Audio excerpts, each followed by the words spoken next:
Qu'est-ce que je viens de pas dire comme news du Japon là les gars? Salut tout le monde, je suis hyper content de vous retrouver. J'ai en main le nouveau G9 II, le premier hybride micro 4 tiers de la nouvelle phase. Ça y est, Panasonic l'a fait. Et donc j'avais tort, ils m'ont donné tort. J'étais vraiment certain qu'ils allaient sortir un nouveau G7 II ou un G90 II, mais bref, un appareil entrée de gamme. Et finalement, ils sont partis sur le très haut de gamme du micro 4 tiers, on en parle dans cette vidéo, c'est parti. Avant de commencer totalement la vidéo, il faut que je vous parle d'IPLN. Je vais vous parler d'un produit aujourd'hui qui est le G9 II.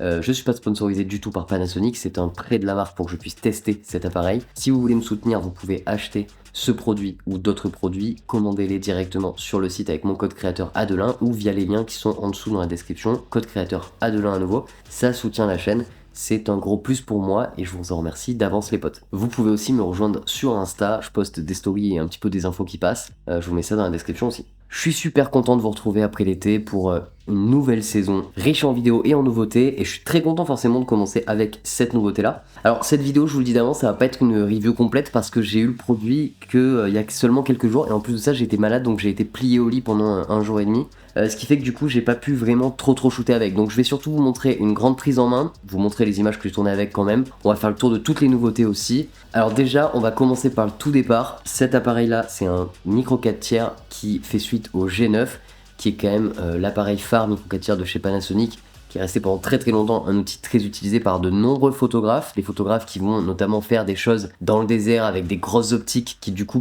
sont des optiques micro 4 tiers, du coup en fait c'est plus facile d'avoir des très longues focales pour un poids et une taille plus contenue. Ça a aussi explosé, vous le savez, avec la série des GH, forcément, la série très orientée vidéo. J'ai commencé avec un GH5, un G7, etc. Vous connaissez très bien l'histoire. Et plus récemment, on a le GH6, depuis longtemps, vous l'attendez, vous arrêtez pas de dire à quand un GH6 avec autofocus vidéo. Eh bien, sachez que ça y est, c'est fait, vous avez un peu mieux qu'un GH6 avec l'autofocus à détection de face. On en parle, c'est parti. Donc c'est l'anniversaire des 15 ans là, de Panasonic pour les hybrides, et du coup c'est à cette occasion-là qu'ils sortent la nouvelle phase. On l'attendait évidemment, tout le monde l'attendait pour l'autofocus à détection de phase et de contraste hybride qui fonctionne super bien. Alors première nouveauté, sachez qu'il a été amélioré sur ce G9 II, il est encore plus performant. On va retrouver des nouveaux modes, on va retrouver du coup un mode voiture, un mode moto. En termes de points, on est à 779 points, exactement comme sur le S5 II et S5 II classique. Et on a une nouveauté aussi, c'est qu'on va pouvoir faire un micro réglage de l'AF sur plus de 40 optiques. Alors pour l'instant c'est encore assez flou ça pour moi, j'attends de le tester. J'ai pas pu encore tester cette fonction, donc je vous en parlerai dans le test plus complet qu'on fera un peu plus tard. Allez, on commence tout de suite, on a un tout nouveau capteur avec un tout nouveau processeur. Donc le capteur, c'est un capteur de 25,2 mégapixels et le nouveau processeur, c'est un processeur qui est tout simplement créé avec l'alliance, vous savez, l'alliance Leica-Pana, donc le L2. C'était déjà le cas pour le S5 II et 2X, et donc ça y est, en fait, ils continuent de mettre cette alliance-là à profit. Donc en gros c'est une alliance des ingénieurs entre les alliances de Leica et Pana qui vont en fait se mettre à bosser ensemble et ça va créer des super choses. C'est le cas de ce nouveau processeur. On nous annonce une dynamic range de 13 plus stop avec cet appareil, donc c'est plutôt intéressant en Vlog hein, bien entendu. J'ai pas pu mesurer exactement mais je vous montre quelques images, je trouve que c'est plutôt pas mal, c'est assez intéressant. J'ai aussi fait une différence avec un Fastcam à la maison en comparant avec le S5 II et le S5 IIX en ProRes et le G9 II, et du coup c'était assez intéressant. Donc je pense que on verra sur les tests scientifiques, mais on doit pas être très loin de ce qui est annoncé, ou alors on doit être légèrement au-dessus en fonction des situations, faut voir. Alors là ils font très fort aussi, c'est au niveau de la stab, donc on est annoncé avec une stab à 8 plus stop. Alors là la stab elle est juste hallucinante. Maintenant on a donc l'EIS hein, qui est la stab électronique qui a été encore améliorée. Alors attention bien sûr ça crop un peu, hein, ça faut le savoir. On a donc l'EIS hein, qui est très puissant, mais qui du coup va cropper un petit peu, et surtout on a enfin l'Active IS hein, qu'on a aussi sur le S5 II et 2X qui sont tout simplement excellents à condition de ne pas faire des panneaux à tout va. Si vous faites des panneaux dans tous les sens ça marche pas bien. Par contre si vous restez en course en fait, en marchant tout droit, en fixant un point, c'est extraordinaire. Et regardez, je vais vous montrer tout de suite le G9 II, ce qu'il donne là-dessus. Donc là ici vous avez des plans où je marchais d'abord avec tout d'activé et où ensuite je vais descendre d'un niveau de stabilisation, et puis là déjà on voit que ça marche moins bien, et puis là je vais tout virer, et là vous voyez il y a carrément beaucoup de wobble sur les bords de l'image. Il y a une bonne stabilisation pour un appareil à main levée, mais je marche en mode vitesse grand V et en fait c'est pas stable par rapport au mode stabilisé. Donc la stab est impressionnante. Le viseur c'est le même que sur le S5 II, donc c'est un très beau viseur, donc c'est hyper agréable de bosser avec. On a une vidéo qui arrive sur le sujet d'ailleurs par rapport au viseur des S5. Je vous conseille énormément d'utiliser cet outil là. Et puis surtout, ils ont enfin fixé la barre de sensibilité, vous savez, ce qui fait que quand vous passez le doigt ou l'œil dessus, ça passe dans le viseur, bah en fait ça y est, ils l'ont mis au-dessus. Et du coup c'est beaucoup plus pratique de l'avoir au-dessus. Ça permet de moins faire d'erreurs quand on fait des replays ou des choses comme ça, vous savez, quand on touche l'écran. C'était très très chiant, très agaçant, et ben voilà, là ils l'ont passé au-dessus, donc ça c'est une bonne idée. Sinon on retrouve un double slot SD classique, un HDMI type A, donc le grand HDMI, une prise USB-C qui va permettre l'alimentation externe de quelque chose, ou on va pouvoir nous aussi l'alimenter en interne, donc on va pouvoir le recharger via une powerbank, mais on va aussi pouvoir y brancher les SSD, vous allez comprendre pourquoi on arrive sur les specs vidéo dans pas très longtemps, patientez. On va retrouver aussi le joystick en 8 directions, hein, qui est trop cool, hyper important pour le focus, qu'on peut utiliser sur les 5.2 qui marche trop bien et 2X, qui est présent aussi je crois sur le GH6, il me semble qu'il y a sur le GH6 un joystick, il me semble que sur le GH5 aussi il y en avait un d'ailleurs, ça remonte à trop longtemps là. Et puis on a un nouveau grip batterie, donc ça sera pour les aficionados, ceux qui veulent aller dans la jungle avec. Au niveau de l'ergo, donc il est bien sûr tropicalisé, en fait c'est un châssis de S5.2, en fait c'est vraiment un châssis de S5.2, ça ressemble énormément au S5.2. Alors je vous montre un à titre de comparaison, mais c'est vraiment exactement le même châssis avec exactement les mêmes boutons, que ce soit d'un côté ou de l'autre, c'est tout pareil. Ici c'est le S5.2, ici c'est le G9.2, et donc je vous montre un petit peu, c'est vraiment pareil, c'est la même taille, même châssis, c'est tout pareil, je vais vous montrer de plus belles images. Et même en termes de poids, ils sont quasiment exactement pareils, j'ai mesuré très peu de différence entre les deux. Et sinon bon bah ça reste toujours robuste, hein. Tu sens quand tu le prends dans les mains qu'il est bien costaud, c'est de l'alliage magnésium, résistant à -10, à l'eau, à la poussière, etc. Bon bref, tropicalisé quoi. Alors on a un mode photo 100 mégapixels dessus qui nous permet de faire donc des photos RAW plus JPEG combinées et qui font un 100 mégapixels et à main levée. Donc on va pouvoir aller faire aussi avec le shutter électronique qu'on a 75 images secondes ou 60 images secondes en fonction des réglages. Donc le buffer arrive à 200 images et après on a 3 secondes de temps de repos et puis c'est sans blackout. Voilà. Très grosse nouveauté pour les photographes aussi, on a la pré-rafale qui intervient 1,5 secondes avant. Donc ça c'est très cool, 1 seconde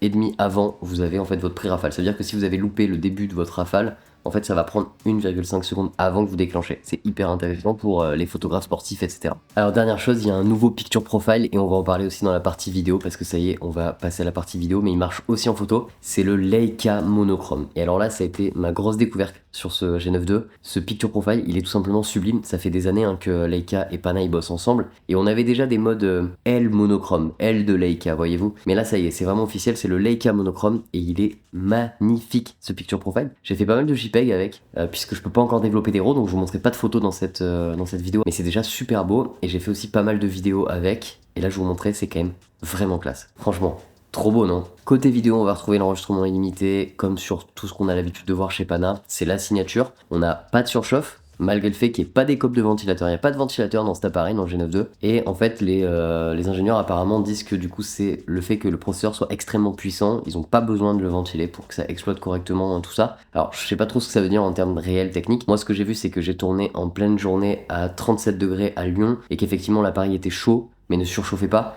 et j'ai quand même tourné une bonne partie de la journée, pendant déjà 2 heures facilement assez rapprochées, vraiment intensif, et ça a pas du tout bronché. Donc c'était chaud, mais je sentais qu'il y avait pas de surchauffe, et de toute façon, à ma connaissance, je n'ai jamais vu une surchauffe sur un Panasonic. Dites-moi si vous en avez déjà vu dans les commentaires. Ça pour moi c'est plutôt ce qu'on trouve chez Sony, chez Canon, mais jamais chez Pana. Je pense que les ingénieurs prennent pas de risque là-dessus, effectivement. Alors c'est parti, on y va pour les specs. On va retrouver de la 5,7K en 420 10 bits, exactement comme sur les 5.2 et 2X. On va retrouver de la C4K 422 10 bits en 60 fps sans crop évidemment. On va retrouver aussi de la C4K 120 fps 420 10 bits, et on va retrouver de la Full HD 240 fps 422 10 bits. Donc hyper intéressant, une très belle Full HD aussi au passage. On va pouvoir enregistrer bien entendu du ProRes en externe, donc exactement comme sur le 2X, donc ça c'est super cool, hein, ça c'est génial. J'ai enregistré d'ailleurs tous les rushs que j'ai fait, je les ai enregistrés sur SSD en ProRes HQ. On va pouvoir enregistrer en interne aussi du ProRes, mais ça concernera que le 1080p puisqu'il faut que ça rentre sur une carte SD. Et sur l'externe en SSD, on va aussi pouvoir faire du All Intra à 800 mégabits par seconde, tandis qu'en interne, je crois que le max on va toucher les 600 mégabits par seconde, il me semble, en interne, max. Ce qui est déjà énorme, hein, c'est énorme. Comme d'hab, on retrouve la résolution anamorphique classique du format sur Pana, donc 5,8K et 4,4K. On va avoir la stabilisation qui va dessus, 420 10 bits pour les deux, et toutes les stabs. Il y a toutes les stabs, c'est la folie. Affichage des squeezes, etc. Tout ce qu'il faut. Donc là c'est parfait, hein, parce que vous avez un capteur micro 4 tiers, c'est vraiment la taille parfaite, le ratio parfait pour la plupart des optiques anamorphiques, ce qui vous permettra en fait d'utiliser des vieilles optiques anamorphiques aussi, Donc des optiques qui sont pas faites pour les pleins formats, comme on voit maintenant arriver de plus en plus. Donc ça c'est intéressant parce que ça va faire une solution super économique pour utiliser de l'anamorphique. J'ai pas eu le temps de les tester, on en parlera dans le vrai test. Alors on retrouve le vrai Vlog, voilà ça c'est une info importante. On n'a pas de Vlog Lite, c'est fini, Panasonic ils l'ont enterré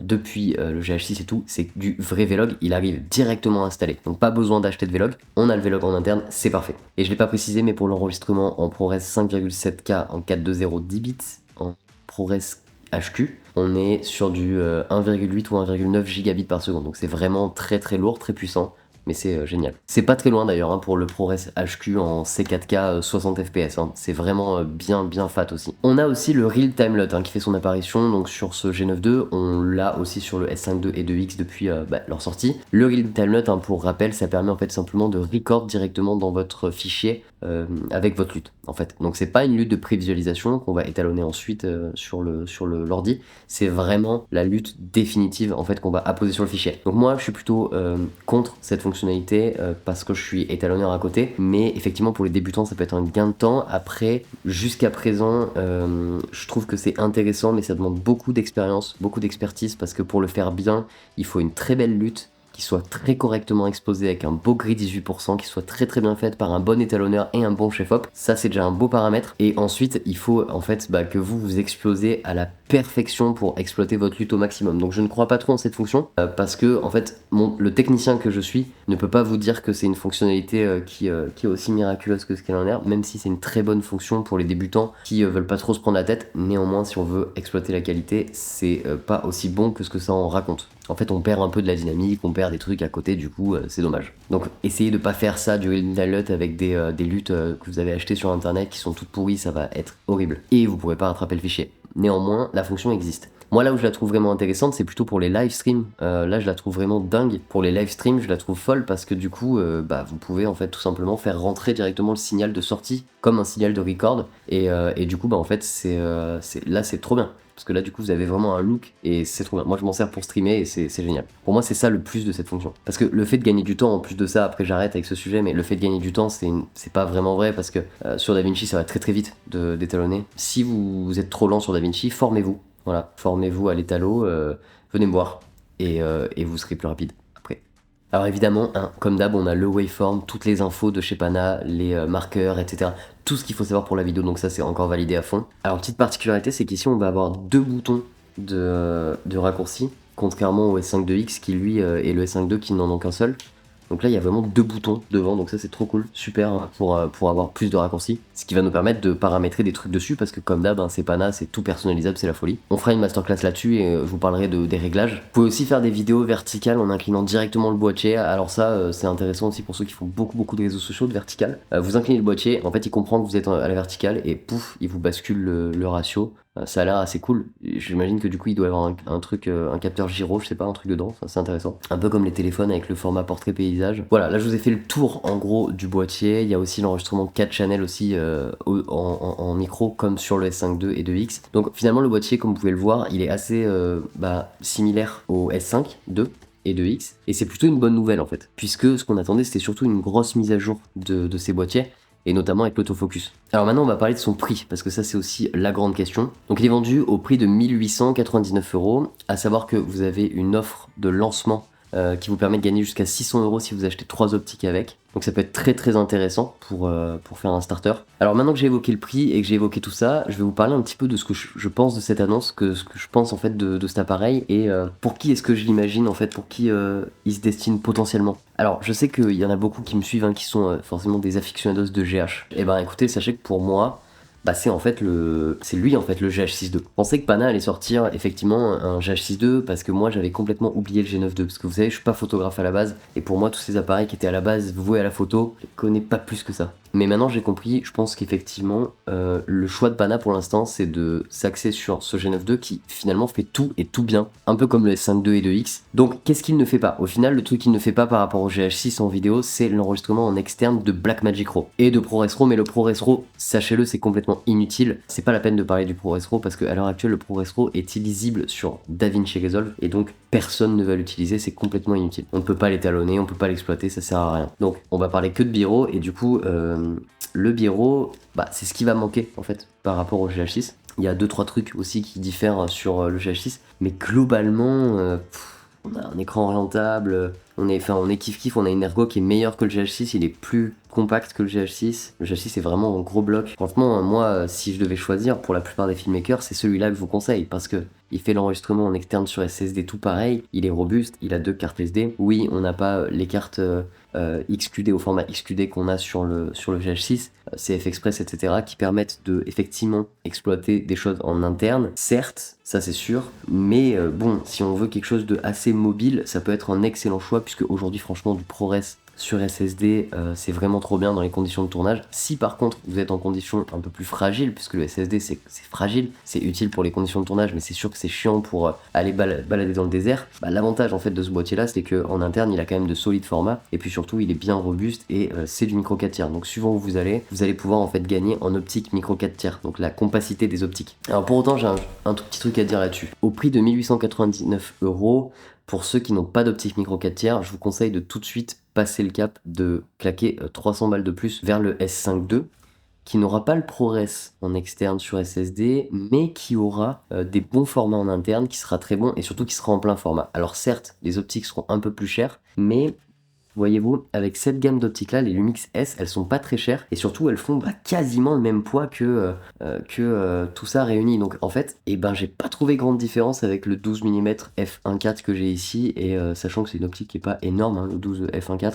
En fait, finalement, l'intérêt du micro 4 tiers, c'est surtout si vous avez déjà des optiques avec vous. Si vous avez aucune optique micro 4 tiers, il n'y a pas grand intérêt. Ou alors il y a un autre intérêt éventuel, mais il est très niché, très spécifique. C'est pour les reporters dans le désert. On en parlait sur le live un jour. C'est pour les reporters dans le désert. Si vous allez dans la savane et que vous voulez utiliser des optiques à très très longue focale, genre des 300 mm, des trucs comme ça, des 600 mm ou je sais pas quoi, et là en équivalence micro 4 tiers, votre 150-300, du coup ça vous fait un 600 mm qui est vraiment compact par rapport à un plein format. En dehors de ça, effectivement, les optiques plein format autres que les Lumix S ont tendance à être plus grosses. Par exemple, chez Sigma, on a des optiques qui sont compactes, mais on en a d'autres. Je pense au 35-1.2 que je trouve sublime. Il est énorme, il est gros forcément. Mais en même temps, on peut pas faire de miracle avec une optique plein format. L'avantage, si vous voulez, d'un côté, c'est qu'on va avoir un format qui va être plus compact en termes d'optique, suivant ce qu'on prend comme ouverture. Là ici j'ai du 1.4 et ça reste compact, alors qu'ici c'est du 1.8, mais ça reste très compact aussi. Si votre but c'est de chercher de la feature killer, d'aller chercher du 1.2 avec des optiques ultra lumineuses, avec beaucoup de flou d'arrière-plan, et vous avez plus de budget, vous n'avez pas encore d'optique micro 4 tiers, vous ne cherchez pas à faire de l'anamorphique en particulier, orientez-vous plutôt vers le S5 II ou 2X. Si en revanche vous cherchez les meilleurs specs, au meilleur rapport qualité-prix qui est le plus bas, et la compacité, alors là vous pouvez vous orienter vers le G9 II, puisque vous allez avoir pour ce prix-là des features complètement killer. Par contre, côté place et ergonomie, il est vrai que c'est pas ce qu'on avait, ça ressemble pas à un G7.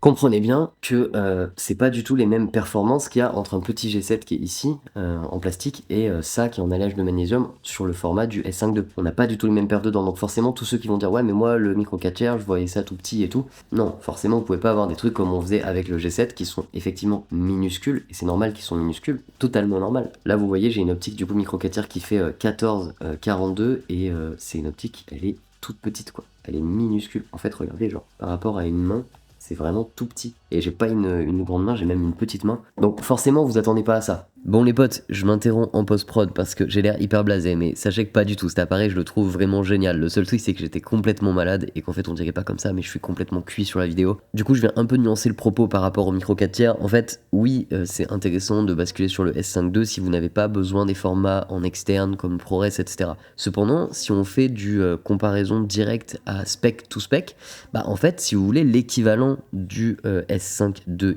X, qui est donc avec le SSD en externe, vous l'avez sur le G9 II, alors que sur le S5 II vous ne l'avez pas. Donc si vous voulez, en fait il va falloir une différence de 600€ entre le G9 II et le S5 II X pour l'obtenir. Il y a 600€ d'écart, c'est quand même énorme. 600 balles d'écart, c'est 2 voire 3 optiques sur du micro 4 tiers si vous les achetez d'occasion, voire plus même, avec les TT artisans et tout ça, on a des optiques vraiment à des prix hallucinants et vous pouvez accéder à toutes les optiques du marché, y compris les plus anciennes optiques du marché. Donc des vieilles optiques, des vieux cailloux sans autofocus. Voilà, il y a quand même encore de sérieux avantages à rester sur le micro 4 tiers.